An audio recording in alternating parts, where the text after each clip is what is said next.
பக்கத்துல ரங்காபுரம் அப்படிங்கிற ஊர்ல மாணிக்கத்துடைய குடும்பம் இருந்துச்சு. மாணிக்கத்தோட பொண்டாட்டி பேரு லக்ஷ்மி, பிள்ளையோட பேரு ராமு. மாணிக்கம் விவசாயம் செஞ்சு அவருடைய குடும்பத்தை பாத்துக்கிட்டு இருந்தாரு. லக்ஷ்மி, எங்க உன் பிள்ளைய நேத்துல இருந்தே காணமே? அவன் நண்பனோட தங்கச்சி கல்யாணத்துக்கு பக்கத்து ஊருக்கு போயிருக்காங்க. ஒருவேளை இன்னைக்கு வரலாம்.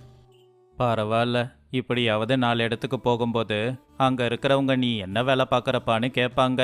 அப்ப தலை நிமிர்ந்து நான் இந்த வேலை தான் செய்யறேன்னு சொல்ல வேலை இருக்கா அவனுக்கு? கொஞ்சம் கூட சூடு சொரணம் இல்லாம சோம்பேறியா தானே இருக்கான். அவன் மாறிடுவாங்க. ஒரே ஒரு புள்ள, அவன் கஷ்டப்பட்டா நமக்கும் தானே கஷ்டம். அவன் உன்னால தான் இப்படி இருக்கான். ஒரே ஒரு புள்ளன்னு செல்லம் கொடுத்தல்ல, அதனால தான் இப்படி சோம்பேறி ஆயிட்டான். அதோ வரான் பாருங்க. டே ராமு, இன்னைக்கு என் கூட வயலுக்கு வாடா. என்னால முடியாதுப்பா, அங்க வெயில் மழைன்னு கஷ்டப்பட்டு வேலை செய்யணும். பின்ன என்னடா பண்ண போற? வீட்டில் சும்மா உட்கார போறியா? கொஞ்ச நாளைக்கு வீட்டில் இருந்துட்டு நான் ஏதாவது வேலை தேடி போய்க்கிறேன்ப்பா. அது வரைக்கும் என்ன தொந்தரவு பண்ணாதீங்க. மாணிக்கம் அவருடைய மனசுக்குள்ள, என்னமோ வருஷம் முழுக்க கஷ்டப்பட்ட மாதிரி கொஞ்ச நாள் வீட்டில் இருந்துட்டு அப்புறமா வேலைக்கு போறாராமா. அப்படின்னு சொல்லி மாடுங்களை கூட்டிக்கிட்டு மாணிக்கம் வயலுக்கு போயிட்டாரு. இப்படியே சில நாட்களும் போச்சு. மாணிக்கத்துக்கு உடம்பு முடியாம போச்சு. அப்ப மாணிக்கம் ராமுவை கூப்பிட்டு, டே ராமு, உன் காலில் கூட விழுறான்டா. ஆனா ஒரு தடவை என் பேச்ச கேளுடா. எதுக்குப்பா இவ்வளோ பெரிய வார்த்தையெல்லாம்? என்னன்னு சொல்லுங்க. வயல் வேலைக்கு போகலான்னா என்னால் சுத்தமாக முடியல. என் காலில் பலம் இல்லை. நீ தாண்டா இனி நம்ம வயல் வேலையை பார்த்துக்கணும். கொஞ்சமாவது வேலை செஞ்சு பணம் சம்பாதிடா. இனியாவது குடும்ப பொறுப்பை நீயே ஏற்றுக்கோ. சரிப்பா. நம்மக்கிட்ட பணம் சொத்துன்னு அதிகமாக இல்லைனாலும் ஊரில் எனக்கு நல்ல பேர் இருக்கு. அதை மட்டும்தான் சம்பாதிச்சு வச்சிருக்கேன்னு நான் பெருமையாக நினச்சிக்கிட்டு இருக்கேன். அதை கெடுக்கிற மாதிரி எந்த வேலையும் செய்யாத. பணம் வேணும்னாலும் சம்பாதிச்சுக்கலாம். நல்ல பேர் சம்பாதிக்கிறது கஷ்டம். ராமு அவனுடைய மனசுக்குள்ள, இன்னிலிருந்து நான் கஷ்டப்பட்டு உழைச்சாகணும். நிறைய பணம் சம்பாதிக்கணும். அப்பா கிட்ட நல்ல பேர் வாங்கணும் அப்படின்னு நினைச்சான். அதுக்கப்புறமா ராமு மாடுங்களை கூப்பிட்டுக்கிட்டு வயலுக்கு போனான். அப்போ எதிர்க்க வந்த பீமையா அவனை பார்த்து, என்ன ராமு, மாடுங்களை எங்க கூட்டிக்கிட்டு போய்கிட்டு இருக்க? ஒருவேளை இந்த மாடுங்க கஷ்டப்பட்டு உழைக்குது, அதை பார்த்து உனக்கு பிடிக்காம அதுங்களையும் சோம்பேறி ஆக்கலான்னு எங்கேயாவது கூட்டிக்கிட்டு போய்கிட்டு இருக்கியா? இல்லை இல்லை, உங்ககிட்ட தான் கூட்டிகிட்டு வரேன், உன்னை பார்த்து எல்லாம் கற்றுக்கிட்டோன்னு. பீமையா அவனுடைய மனசுக்குள்ள, இவனுக்கு வாய்க்குழப்பு அதிகமாயிடுச்சு. சரி சரி, யாரும் பார்க்கலல்ல, இவன்கிட்ட அசிங்கப்பட்டது தெரியறதுக்கு முன்னாடி இங்கிருந்து போயிடணும் அப்படின்னு பீமையா அங்கிருந்து கிளம்பிட்டான். உனக்கு வேணும்தா என்னையா கிண்டல் பண்ற? இவங்க எல்லார் வாயும் மூடணும். இன்னிலிருந்து கஷ்டப்பட்டு உழைச்சி நான் தான் சிறந்த விவசாயி அப்படின்னு நல்ல பேர் வாங்கணும். அப்படி ராமு வயல்ல நடந்து போய்கிட்டு இருக்கும்போது அங்க இருக்கிற ஒரு கள்ளுப்பானைய பார்த்தான். அடடா, கல்லுப்பானை இங்க இருக்கு. மரம் ஏறி இறங்க வேண்டிய அவசியம் இல்லை. யாரோ கல்லை இறக்கி இங்கேயே வச்சுட்டு எங்கேயோ போயிட்டாங்க போல அப்படின்னு ராமு அந்த கள்ளுப்பானையை எடுத்துக்கிட்டு அங்கிருந்து கிளம்பிட்டான். அங்கிருந்து கொஞ்சம் தூரம் போகும்போது, அப்பா என்ன வெயில் இது! வெயில தாங்கவே முடியலையே. இந்த வெயில ஜனங்கள்லாம் எப்படி தான் கஷ்டப்படுறாங்களோ, என்னால் தாங்க முடியல. ஆனால் நான் இத்தனை நாளா வயல் வேலை ரொம்ப சுலபம்னு நினச்சிக்கிட்டு இருந்தேன். ஆனால் இப்போ தானே தெரியுது, எதுவுமே பார்க்கும்போது தெரியாது, அனுபவிச்சாதான் தெரியும்னு பெரியவங்க சொல்கிற வார்த்தை உண்மையாயிடுச்சு. சரி, எப்படியும் கஷ்டப்பட போகிறோன்னு தெரிஞ்சு போச்சு. இப்போதைக்கு கொஞ்ச நேரம் இங்கே ஓய்வு எடுத்துக்கலாம். அட, தாகமாக இருக்கே. இங்கே எங்கேயுமே தண்ணி கூட இல்லையே. தாகத்தை எப்படி தீர்த்துக்கிறது? இதோ கல் இருக்கே, இதை குடிச்சு தாகத்தை தீர்த்துக்கிறேன் அப்படின்னு ராமு அந்த கல்லை குடிச்சு கொஞ்ச நேரம் அங்கேயே தூங்கி சாயந்தரம் ஆனதும் அந்த கல்லு குடிச்ச மப்புல அவனுடைய காளை மாடுங்களை விட்டுட்டு அங்க பக்கத்துல இருந்த 2 எருமைகளை ஓட்டிக்கிட்டு வந்தான். அப்போ வர வழியில, அட, இங்க புல்லுக்கட்டு இருக்கு, அக்கம் பக்கத்துல வேற யாரும் இல்ல. பேசாம இந்த புல்லுக்கட்டை நானே எடுத்துக்கிட்டு போயிடுறேன். அப்பா கிட்ட இந்த புல்லை நான் தான் அறுத்துட்டு வந்தேன்னு சொன்னா அவரு ரொம்ப சந்தோஷப்படுவாரு அப்படின்னு ராமு அங்க வயல்ல இருந்த அந்த புல்லுக்கட்டை எடுத்து மாட்டு மேல வச்சுக்கிட்டு வீட்டுக்கு போய்கிட்டு இருந்தான். அப்ப வழியில மறுபடியும் பீமையாவை பார்த்தான். பீமையா அவன் மனசுக்குள்ள, என்ன இது, போகும்போது காளை மாடுகளை கூட்டிட்டு போனா வரும்போது எரும மாட்டோட வரான். ஒரு வேலை தெரியாம யார் வீட்டு எரும மாடுகளையோ கூட்டிட்டு வரான் போல. என்ன பீமையா அப்படி பார்த்துக்கிட்டு இருக்க? நான் கஷ்டப்பட்டு வேலை செய்யறது உனக்கு ஆச்சரியமா இருக்கா? நீ இப்ப எதை கூட்டிக்கிட்டு போய்கிட்டு இருக்கேன்னு தெரியுதா? என் மாடுங்க மேல நான் கொண்டு வந்த புல்லை வச்சு கூட்டிட்டு போறேன். புல்லை நீ கொண்டு வந்தியா? ஆ, ஆமா. சரி சரி, போ போ. பீமையா அங்கிருந்து அவனுடைய வயலுக்கு போனான். என்னடா இது? இங்க தானே நிறைய புல்லை அறுத்து கட்டா கட்டி வச்சிருந்தேன். இப்ப பாதிக்கு மேல புல்லை காணுமே. இந்த வேலையை யார் பார்த்துருப்பாங்க? ஆ, ஞாபகம் வந்துடுச்சு. இதெல்லாம் அந்த ராமுவோட வேலையாக தான் இருக்கும். அவன் தான் நான் அறுத்து வச்சிருந்த புல்லுக்கட்டுல இருந்து ஒரு கட்டை எடுத்துக்கிட்டான் போல. அவனுக்கு இருக்கு. அப்படின்னு சொல்லி பீமையா ராமுடைய வயலுக்கு போய் பார்த்தான். அங்க ராமு எரும மாடு வச்சுக்கிட்டு வயல உழுதுகிட்டு இருந்தான். அத பார்த்துக்கிட்டு அவன் சிரிச்சுக்கிட்டு இருந்தான். அப்பதான் எரும மாடுகளை காணோம் அப்படின்னு ராஜையா அங்க வந்தான். கல்லுப்பானைய காணோம் அப்படின்னு ராகவையா அங்க வந்தான். பீமையா, என் எருமைகளை எங்கேயாவது பார்த்த? ஓ மாடுங்க எங்கடா போச்சு? அது எப்படி காணாம போச்சு? எரும மாடுங்களை ஒரு மரத்தில் கட்டி போட்டுட்டு ஒரு இடத்துக்கு போயிருந்தேன். வந்து பார்த்தா அந்த இடத்துல காளை மாடுங்க இருக்கு. என் எரும மாடுங்களை காணோம். ஓஹோ, இது எல்லாம் அந்த ராமுவோட வேலை தான். அவன் ஏதோ போதையில் இருக்கான் போல. அவன் காளை மாடுங்களை விட்டுட்டு எரும மாடுங்களை கொண்டு போயிருக்கான். கொஞ்சம் அங்கே பாரு. ஆமாம், இது ஏன் எரும மாடுங்க தான். ஆனால் எரும மாடுங்களை வச்சு பூமியை உழுதுகிட்டு இருக்கானே. இவனுக்கு என்ன பைத்தியமா பிடிச்சிருக்கு? வர வழியில் கல்லு பானையை எங்கேயாவது பார்த்தீங்களா? இப்போ தான் மரத்தில் ஏறி கல்லை இறக்குனேன். கீழே வந்து பார்த்தா அதை காணோம். இப்போ தான் எனக்கு புரியுது. இந்த ராமு கல்லை குடிச்சிட்டு எரும மாடுங்களை மாற்றி கூட்டிகிட்டு வந்திருக்கான். அப்போ என் கல்லு பானை காணாமல் போனதுக்கு இவன் தான் காரணமா? இவனுக்கு இன்னைக்கு இருக்கு. இருங்க இருங்க, இப்போ போய் என்ன பண்ணுறது? அவன்கிட்ட சண்டை போட்டா நம்ம மேலே தான் தப்புன்னு ஆயிடும். அப்புறம் ஊர்க்காரங்க நம்மள திட்டுவாங்க. அதனால பேசாம நேரா அவங்க வீட்டுக்கு போலாம். அவன் அப்பா கிட்ட இவன் பண்ணது எல்லாத்தையும் சொல்லலாம். அப்படி 3 பேரும் சேர்ந்து மாணிக்கத்தோட வீட்டுக்கு போய் மாணிக்கத்துக்கிட்ட நடந்த விஷயத்த சொன்னாங்க. அவன் பண்ண வேலைக்கு நான் உங்ககிட்ட மன்னிப்பு கேட்டுக்கிறேன். பீமையா, இந்தா உன் புல்லுக்கட்டுக்கு எவ்வளவு பணம் வேணுமோ அதை நான் தரேன். ராஜையா, நாளைக்கு காலையில் வந்து உன் எரும மாடுங்களை ஓட்டிக்கிட்டு போ. ராகவையா, உனக்கு வேற ஒரு கல்லு பனையை வாங்கி தரேன். அப்படி மாணிக்கம் சொன்னதை கேட்டு அவங்க 3 பேருமே அங்கிருந்து போயிட்டாங்க. கொஞ்ச நேரத்துல ராமு வீட்டுக்கு வந்தான். அம்மா, ரொம்ப பசிக்குது. சீக்கிரமா சாப்பாடு போடு. காலையில இருந்து நிறைய வேலை பார்த்துட்டேன். கொஞ்ச நேரம் இருடா, சாப்பாடு போடுறேன். வெறும் சாப்பாடு போடாத. ஞாபக மறதி நோய் வராம இருக்கிற மாதிரி சோறு போடு. என்னங்க இப்படி சொல்றீங்க? உன் பிள்ளைக்கு வர வர ஞாபக மறதி அதிகமாகுது போல. எனக்கு என்னப்பா, நான் நல்லா தானே இருக்கேன். நான் ரொம்ப புத்திசாலி. சரி சொல்லு, இன்னைக்கு நாள் முழுக்க அப்படி என்னதான் பண்ணிட்டு வந்த? ராமு நடந்தது எல்லாத்தையுமே சொன்னான். நல்ல வேலை பார்த்துருக்கடா. ஆமா, உனக்கு ஒரு விஷயம் தெரியுமா? இன்னைக்கு நாள் முழுக்க நீ உழுதியே, அது நம்ம வயல் இல்லை, பக்கத்து வயலை உழுதுருக்க. எரும மாட்டை வச்சு வயலை உழுதவன நான் பார்த்ததே இல்லை. இது முதல் நாள் தானுங்க, போக போக அவனா கத்துப்பாங்க. என்ன கத்துப்பானோ என்னமோ, எனக்குன்னு இருக்கிற நல்ல பேரை இவன் ஊர்ல கெடுத்துடுவான் போலையே. என்னை மன்னிச்சிடுங்கப்பா, நான் தப்பு பண்ணிட்டேன். இனிமே இந்த மாதிரி தப்பை பண்ண மாட்டேன். இன்னைக்கு தான்ப்பா வயல் வேலை செய்யும் போது தெரிஞ்சுது நீ இத்தனை நாளா நம்ம குடும்பத்துக்காக எவ்வளோ கஷ்டப்பட்டு உழைச்சிருக்க அப்படின்னு. எதுவுமே அனுபவிக்காத வரைக்கும் அந்த கஷ்டம் தெரியாதுப்பா. இன்னைக்கு நான் அந்த வேலையை செய்யும் போது தான் நீ எவ்வளோ கஷ்டப்படுறேன்னு தெரிஞ்சுது. இனிமே நான் கஷ்டப்பட்டு உழைக்கிறேன்ப்பா. இந்த கதையில இருக்கிற நீதி என்னன்னா, வாழ்க்கையில நாம கஷ்டப்படாத வரைக்கும் சோம்பேறித்தனமா தான் இருப்போம். ஒரு தடவை வாழ்க்கையில கஷ்டப்பட்டுட்டோம்னா அதுக்கப்புறம் வாழ்க்கையோட மதிப்பு தெரியும். நாம சோம்பேறித்தனமா இருக்க மாட்டோம், நேரத்தை வீணாக்கவும் மாட்டோம். வாழ்க்கையில நம்ம படுற கஷ்டம் நமக்கு நிறைய கத்து கொடுக்கும். அந்த கஷ்டம்தான் நம்ம வாழ்க்கையில முன்னேறதுக்கு ஒரு வழியையும் காட்டும். ஒரு ஊரு, அந்த ஊருக்கு ஒரு தனித்துவம் இருந்துச்சு. அந்த ஊரு தண்ணிக்கு மேல இருந்துச்சு. ஒவ்வொரு வீடும் தண்ணிக்கு மேலதான் இருந்துச்சு. அந்த ஊருக்குள்ள சுத்தணும்னா பரிசல் மட்டும்தான் ஒரே ஒரு வழி. 2வது நீச்சல் அடிச்சு போகணும். ஆனா இந்த 2வது வழியில பயணம் செய்ய யாரும் அந்த அளவுக்கு விரும்ப மாட்டாங்க. அப்படிங்கறதுனால எல்லாரும் வீட்டு வாசல்லையும் ஒரு பரிசல் இருக்கும். இந்த ஊர்ல இருக்கிறவங்க எல்லாரும் செஞ்சுக்கிட்டு இருக்கிற வியாபாரம் மீன் வியாபாரம், அடுத்தது எறா வியாபாரம். அந்த ஊர்ல எல்லாரும் காலையில கிளம்பி போயிடுவாங்க. அந்த ஊர்ல ஒரு பாட்டி இருந்தாங்க. அந்த பாட்டினா எல்லாருக்கும் ரொம்ப பிடிக்கும். அந்த பாட்டி எல்லாரு கூடயும் ரொம்ப நல்லபடியாவே பழகுவாங்க. அந்த ஊர்ல எல்லார விடவும் அவங்க தான் வயசுல பெரியவங்கனாலும் கூட அந்த மாதிரி நடந்துக்க மாட்டாங்க.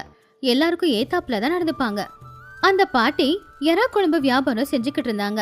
காலையிலேயே கிளம்பி கடைக்கு போய் அவங்க எறாக்களை வாங்கிட்டு வந்து ஒரு 1/2 மணி நேரம் அத நல்லபடியா சுத்தம் செஞ்சு அதுக்கப்புறமா மணக்க மணக்க இருக்கிற எறா குழம்ப சமைச்சு அங்க வரவங்க எல்லாருக்குமே அவங்க வித்துக்கிட்டு இருந்தாங்க. அன்னைக்கு காலையிலயும் பாட்டி சீக்கிரமாவே பரிசல்ல சந்தைக்கு போனாங்க. அங்க போய் தேவையான எறாக்களை வாங்கிக்கிட்டாங்க. அதுக்கப்புறமா பணம் கொடுத்து வீட்டுக்கு திரும்ப வந்துகிட்டு இருக்கும் போது அரசாங்க அதிகாரிங்க இப்படி சொல்லிக்கிட்டு இருந்தாங்க. ஒரு வாரம் அதிகமா இங்க மழை பெய்ய போகுது, எல்லாரும் கவனமா இருங்க, இருக்க முடியாதுன்னு நினைக்கிறவங்க இங்க இருந்து வேற ஊருக்கு போயிடுங்க அப்படின்னு சொன்னது கேட்டு பாட்டி, பரவாயில்ல, இது வரைக்கும் அந்த மாதிரி எதுவும் ஆனதே இல்ல, அப்படி ஒன்னும் அதிகமா மழை பெய்ய போறதில்ல அப்படின்னு நினைச்சு பாட்டி அவங்க வேலைய பாத்துக்கிட்டு இருந்தாங்க. வீட்டுக்கு போனதும் அரிசியை கழுவி முதல்ல அடுப்புல போட்டு அதுக்கப்புறமா எறாவை சுத்தம் செஞ்சு குழம்பு செய்ய ஆரம்பிச்சாங்க. தினமும் எறா குழம்பு செய்யறதுக்குள்ளார பாட்டி அடுப்புல அரிசியை போட்டுட்டு அதுக்கப்புறமா தான் எறா குழம்பே செய்ய ஆரம்பிப்பாங்க. இப்படி இருக்கும்போது அடுப்பு அணையிற நேரத்துல பாட்டி அந்த நெருப்பை மறுபடியும் மூட்ட முயற்சி பண்ணும்போது அங்க ஒரு பரிசல் வந்து நின்னுச்சு. ஊர் தலைவரும் அவரு கூட சித்துவும் வந்தான். இன்னும் முடியலையா பாட்டி? இதோ முடிஞ்சிச்சு தலைவரையா, இன்னும் கொஞ்ச நேரம்தான். இன்னைக்கு எறா வாங்கிக்கிட்டு வரும்போது அரசாங்க அதிகாரிங்க சொல்லிக்கிட்டு இருந்ததை கேட்டனா அதான் நேரம் ஆயிடுச்சு. எது பாட்டி, மழை வரும்னு சொன்னாங்களே அதை பத்தியா? ஆமாப்பா, என்னைக்குப்பா ஒரு வாரம் வரைக்கும் விடாம நம்ம ஊர்ல மழை பெஞ்சிருக்கு சொல்லுங்க. ஆமா, ஆனா கவனமா இருக்கிறதும் நல்லது தானே. ஆமா, மழை பெய்யுற 2 நாள் வியாபாரம் செய்ய முடியாது, அவ்வளவுதான். அதுக்கப்புறம் எல்லாம் சாதாரணமா மாறிடும். சரி, சாப்பாடு குழம்பு கொடுக்கறியா? சாப்பிட்டுட்டு கிளம்புறோம். சரி கொடுக்கறேன் வாங்க அப்படின்னு சொல்லி அடுப்புல இருந்த சாப்பாடு குண்டாவை இறக்கி அவங்க சாப்பாட வடிச்சாங்க. அதுக்கப்புறமா 2 தட்டுல 2 பேருக்காக சாப்பாட போட்டாங்க. அதுக்கப்புறமா 2 தட்டுலயும் எறா குழம்பு ஊத்தி 2 பேருக்கும் சாப்பிட கொடுத்தாங்க. அந்த பக்கமா பரிசல்ல வரவங்க கிட்ட பாத்துக்கிட்டு அவங்க கிட்ட பேசிக்கிட்டு சிரிச்சுக்கிட்டு அவங்களும் சாப்பிட்டுக்கிட்டு இருந்தாங்க. இப்படி இருக்கும்போது தினமும் பாட்டிய வந்து பாக்குற ராமையா அன்னைக்கும் வந்தான். தினமும் வந்து சாப்பிடலனாலும் பாட்டியை பார்த்துட்டு பேசிட்டாவது போவான். என்ன தலைவர் ஐயா, ரொம்ப நாளைக்கு அப்புறமா வந்திருக்கீங்க போல. ஆமா ராமையா, தினமும் நான் இங்க வந்து சாப்பிட்டேன்னு வச்சுக்கோ, என் பொண்டாட்டி கோச்சுப்பா இல்ல அப்படின்னு சிரிச்சுக்கிட்டு கேட்டாரு. ஆனா அதை கேட்டு பாட்டி, ஐயோ அப்படியாங்க அப்படின்னு பதட்டமானாங்க. பரவாயில்ல பாட்டி, கவலைப்படாத. பொண்டாட்டியே கஷ்டப்படுத்தாதீங்க ஐயா. இல்ல பாட்டி, அதனால தான் இப்பெல்லாம் அடிக்கடி வர முடியறதில்ல. என்னையும் தான் அனுப்ப மாட்டேங்கிறாங்க பாட்டி, அதனால தான் என்னாலையும் வர முடியறதில்ல. ஐயோ அப்படின்னாங்க பாட்டி. வீட்டில் இருக்கிறவங்க நல்லா இருந்தா தானே நாம நல்லா இருக்க முடியும். அப்படி அவங்க சாப்பிட்டுக்கிட்டு இருக்கும்போது ராமையா பாட்டி கிட்ட போய், இன்னைக்கு நல்லா தான் இருக்கியா நீ? எனக்கு என்னடா ஆக போகுது, நான் நல்லா தான் இருக்கேன். ஒன்றும் இல்லை, அதிகமாக பேச மாட்டேங்கிறியே அதான் கேட்டேன். ஒன்னும் இல்லடா, நான் நல்லா தான் இருக்கேன், நீயும் உன்னோட பயமும். சரி இன்னைக்கு சாப்பிடுறியா? சாப்பிட்றேன், கொஞ்சம் அதிகமாக போடு, காலையிலேருந்து எதுவும் சாப்பிடல. அப்படியா? ஆனா ஏண்டா சாப்பிடல? தெரியல பாட்டி, சாப்பிடணும்னு தோணல, பசிச்சதும் உன்கிட்ட ஓடி வந்துட்டேன். ஓ அப்படியா அப்படின்னு ஒரு தட்டுல அவனுக்கு சாப்பாடு குழம்பு ஊத்தி, சாப்பிடுறா, இன்னும் வேணும்னாலும் என்ன கேளு. சரி அப்படின்னு சொன்னான். அப்படி அவங்க 3 பேரும் சாப்பிடுறத பாட்டி சந்தோஷமா பாத்துக்கிட்டு இருந்தாங்க. குழம்பையும் கீழே இறக்கி வச்சு அந்த அடுப்பையும் அணைச்சிட்டாங்க. அவங்க 3 பேருமே சாப்பிட்டு முடிச்சிட்டு, இந்தா பாட்டி அப்படின்னு எல்லாருமே பாட்டிக்காக பணத்தை கொடுத்தாங்க. அத பாட்டி வாங்கி வச்சுக்கிட்டு, நல்லதுப்பா, எல்லாரும் கவனமா போங்க அப்படின்னு சொன்னாங்க. சரி வரேன் பாட்டி. சரிப்பா. அப்படி அவங்க எல்லாரும் போனதுக்கு அப்புறமா அங்க மத்தவங்களும் வந்தாங்க. அப்படி அன்னைக்கு சாயந்தர நேரம் சமைச்சது எல்லாம் தீர்ந்ததுக்கு அப்புறமா பாத்திரங்களை எடுத்துக்கிட்டு வீட்டுக்குள்ள போயிட்டாங்க. அன்னைக்கு ராத்திரி ஊர்ல எல்லாரும் படுத்து தூங்கினதுக்கு அப்புறமா வானிலை மாறிச்சு. மேகங்கள் எல்லாம் கருக்க ஆரம்பிச்சுது. அடுத்த நாள் காலையில பாட்டி எழுந்துச்சு வந்து பார்க்கும்போது வீடு வாசல் எல்லாமே நனைஞ்சு போயிருந்துச்சு. வேகமா வெளியில வந்து, அப்பாடா அடுப்பு நனையல அப்படின்னு சொல்லி அடுப்பு மேல ஒரு பரதாவை போட்டுட்டாங்க. பேசாம நேத்தே எல்லா இடத்தையும் பரதா போட்டு மூடி வச்சிருக்கணும். இன்னைக்கு சாப்பிட வரவங்க எங்க நின்னு சாப்பிடுவாங்க அப்படின்னு மறுபடியும் உள்ள போய் இன்னொரு பெரிய பரதாவை கொண்டு வந்து வாசலுக்கு மேல போட்டுட்டாங்க. மழை கம்மியா தான் வர்றதுனால இன்னைக்கு சந்தைக்கு போக முடியும் அப்படின்னு நினைச்சுக்கிட்டு வீட்டுக்குள்ள போய் ஒரு கூடையை எடுத்துட்டு வந்து வெளியில ஆகாயத்தை பார்த்தாங்க. இன்னைக்கு என்ன ஆக போகுதோ அப்படின்னு நினைச்சுக்கிட்டு தலையில ஒரு கோணிப்பைய போட்டுக்கிட்டு அவங்க பரிசல்ல சந்தைக்கு கிளம்புனாங்க. அங்க பாதி நனைஞ்சு போய் எறாக்களை வாங்கிக்கிட்டு அவங்க வீட்டுக்கு வந்தாங்க. அன்னைக்கு மழை பெய்யறதுனால அதிகமா யாரும் வரமாட்டாங்கன்னு கொஞ்சம் தான் எறா வாங்கினாங்க. வீட்டுக்கு வந்தப்போ மழை ஒரே மாதிரி தான் பேஞ்சுக்கிட்டு இருந்துச்சு. அதனால கொஞ்சம் சமாதானமானாங்க. எப்பவும் போலவே அரிசியை கழுவி அடுப்புல போட்டுட்டு அவங்க எறாக்களை சுத்தம் செய்ய போனாங்க. அதுக்கப்புறமா குழம்ப சமைச்சு மழைய பார்த்து இன்னைக்கு யாரும் வர மாதிரியே தெரியலையே, என்ன பண்றது அப்படின்னு நினைச்சுக்கிட்டு இருந்தாங்க. அப்படியே ஒரு மணி நேரத்துக்கு அப்புறமா ஒரு பரிசல் ஓட்டிக்கிட்டு ஒரு வயசானவர் பாட்டியோட கடைக்கு பக்கத்துல வந்துகிட்டு இருந்தாரு. யாருப்பா அப்படின்னு பார்த்தா அது சித்து அப்படிங்கறது தெரிஞ்சது. அப்போ பாட்டி, நீயா சித்தையா, வா வா, நினைச்சுக்கிட்டு இருக்க பாரு. இதோ வரேன். என்னடா இந்த மழையில இவ்வளவு தூரம் வந்திருக்க?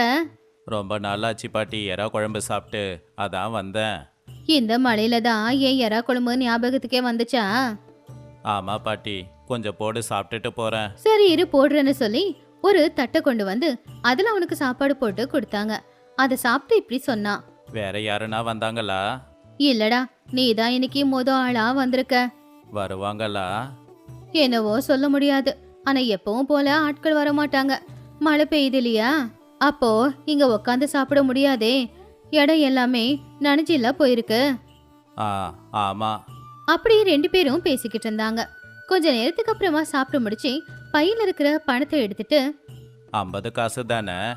பரவாயில்ல விடு, ரொம்ப நாளுக்கு அப்புறமா இங்க வந்திருக்க, பணம் எதுவும் கொடுக்க வேண்டாம். உனக்கே இந்த நேரத்துல சரியா வியாபாரம் நடக்காது பாட்டி, வேண்டான்னு சொல்லாம வாங்கிக்கோ. சரி அப்படின்னு வாங்கிக்கிட்டாங்க. சரி, நான் வரேன் பாட்டி, மழை விடுற மாதிரி தெரியல. ஒரு நிமிஷம், கொஞ்சம் குழம்பு கட்டி கொடுக்கறேன், எடுத்துக்கிட்டு போ. சரி அப்படின்னு சொல்லி சித்தையா இன்னொரு 50 காசை எடுத்தான்.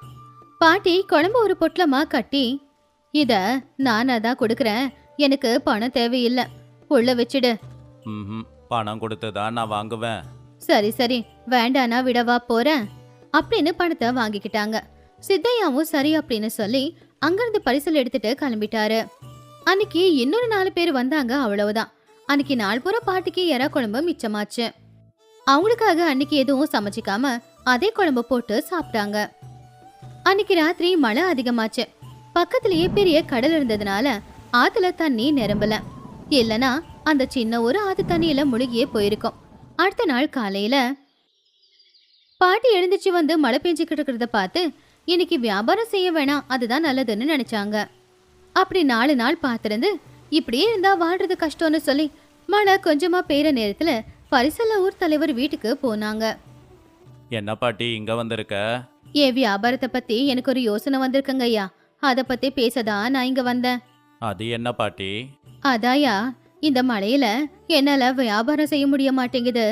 நீங்க தினமும் படகுல போயிட்டும் வந்துகிட்டு இருப்பீங்களே, அது எனக்கு கொடுத்தீங்கன்னா அதுல நான் வியாபாரம் செய்யலாம் அப்படின்னு நினைச்சுக்கிட்டு இருக்கேன். கொஞ்ச நாள் போச்சுன்னா மழை விட்டுடும் பாட்டி, அதுக்குள்ள மறுபடியும் எதுக்கு இவ்வளோ கஷ்டமான வேலை? நானும் ஒரு வாரம் தான் நினைச்சேங்க ஐயா. ஆனா நேத்து மறுபடியும் அரசாங்க அதிகாரிங்க வந்து இன்னும் நிறைய நாள் இப்படிதான் இருக்கும்னு சொல்றாங்க. என் வியாபாரம் எப்படிங்க ஐயா நடக்கிறது? சரி, ஆனா அந்த படகு ஓட்ட இப்ப யாருன்னா ஒத்துக்கிட்டு வருவாங்களா? உங்ககிட்ட தான் 2-3 பேர் இருப்பாங்களே, பணம் கொடுக்குறாங்க ஐயா, அவங்கள வர சொல்லுங்க. அப்ப தலைவர் கொஞ்ச நேரம் யோசிச்சு, சரி பாட்டி, எங்க ரங்கையாவை அனுப்பி வைக்கிறேன், காலையில வந்து அவனே உன்னை சந்தைக்கு கூட்டிக்கிட்டு போவான். அப்படின்னா ரொம்ப சந்தோஷம் ஐயா. சரியா, நான் கிளம்புறேன். சந்தோஷத்துல சாப்பிட்டு முடிச்சு ராத்திரி போய் படுத்து தூங்கிட்டாங்க பாட்டி. அடுத்த நாள் காலையில மழை வந்துக்கிட்டு தான் இருந்துச்சு, ஆனா நேத்து அளவுக்கு இல்ல. பாட்டி படகுக்காக காத்துக்கிட்டு இருக்கும் போது சரியா ரங்கையா படகு எடுத்துக்கிட்டு 6 மணிக்கு பாட்டி வீட்டுக்கிட்ட வந்துட்டான். அந்த படகுல 4 பக்கமும் கம்பத்தை நட்டு வச்சு மேல ஒரு பரதாவும் போட்டு வச்சிருந்தாங்க. தேவைப்படும் போது கிராமத்து ஜனங்களுக்கு பயன்படுத்துறதுக்காக இருந்த படகு அது. உடனே பாட்டியும் அந்த படகுல ஏறிட்டாங்க. உனக்கு ரொம்ப நன்றிப்பா, இவ்வளவு மழையில எனக்காக வந்ததுக்கு. அட அதெல்லாம் பரவாயில்ல பாட்டி. அப்படி படகுல சந்தைக்கு போய் எறா வாங்கிக்கிட்டு வீட்டுக்கு வந்து வீட்டுல சமைச்சுக்கிட்டு இருந்தாங்க. எல்லாருக்கும் தெரியுமோ இல்லையோ அப்படின்னு ரங்கையா கிட்ட கேட்டப்போ ராமையா வரான் பாட்டி. அப்படின்னு சொன்னான். ராமையா அவன் பரிசல விட்டு கீழே இறங்கும்போது யாருடா சொன்னது அப்படின்னு கேட்டாங்க. நீ சொல்லலனா எங்களுக்கு தெரியாதா பாட்டி? சரி சரி, தட்டை எடுத்துட்டு வா, சாப்பாடு போட்டதுக்கு அப்புறமா போய் அந்த படகுல உக்காந்துக்கோ. அதுக்குள்ள ரங்கையா போய் படகை இன்னும் கொஞ்சம் முன்னாடி கொண்டு வந்து பாட்டியோட வீட்டுக்கு பக்கத்துல ஒரு கம்பத்துல கட்டி போட்டுட்டான். அது வசதியாவும் இருந்துச்சு. உடனே ராமையா அதுல ஏறி உக்காந்து சாப்பிட ஆரம்பிச்சான். நல்லா இருக்கு பாட்டி. பாட்டி சந்தோஷமா சாப்பிடுற ராமையாவை பார்த்து சந்தோஷப்பட்டாங்க. அப்ப இன்னும் 2-3 பேர் அங்க வந்தாங்க. அவங்களும் படகுல உக்காந்து சாப்பிட்டுக்கிட்டு இருந்தாங்க. ராமையா சாப்பிட்டுட்டு பணத்தை கொடுத்து அங்க இருந்து போகும்போது முடிஞ்சா நாளைக்கு வாடா அப்படின்னு சொன்னாங்க. நீ சொல்லணுமா? வரேன் பாட்டி அப்படின்னு சொல்லி ராமையா அங்கிருந்து போயிட்டான். அப்படி அன்னைக்கு வியாபாரம் நல்லபடியாவே நடந்துச்சு. அன்னைக்கு ராத்திரி இன்னும் மழை அதிகமாயிக்கிட்டு தான் இருந்துச்சு. எப்படா இந்த மழை குறையும் அப்படின்னு நினைச்சுக்கிட்டு பாட்டி படுத்து தூங்கிட்டாங்க. அதுக்கப்புறம் அடுத்த நாள் காலையிலயும் ரங்கையா வந்து பாட்டிய சந்தைக்கு கூட்டிட்டு போனான். பாட்டியோட வியாபாரம் நல்லபடி நடக்கிறத பார்த்து எல்லாருமே சந்தோஷப்பட்டாங்க.